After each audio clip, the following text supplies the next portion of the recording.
Linis ng Japan, no? Grabe.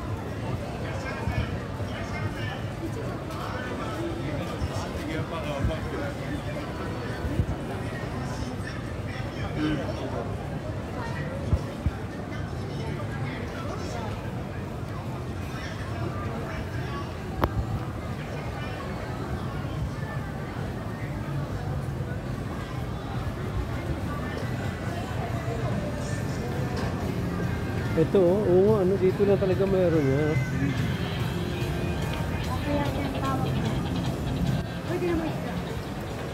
Ano yan dyan? Oo. Palengke? Hindi, sushi. Ang kinakain ng hilaw? Ayan o, ayan o. Yan yung hilaw na kinakain niya? Nagkatay sila ngayon. So yan yung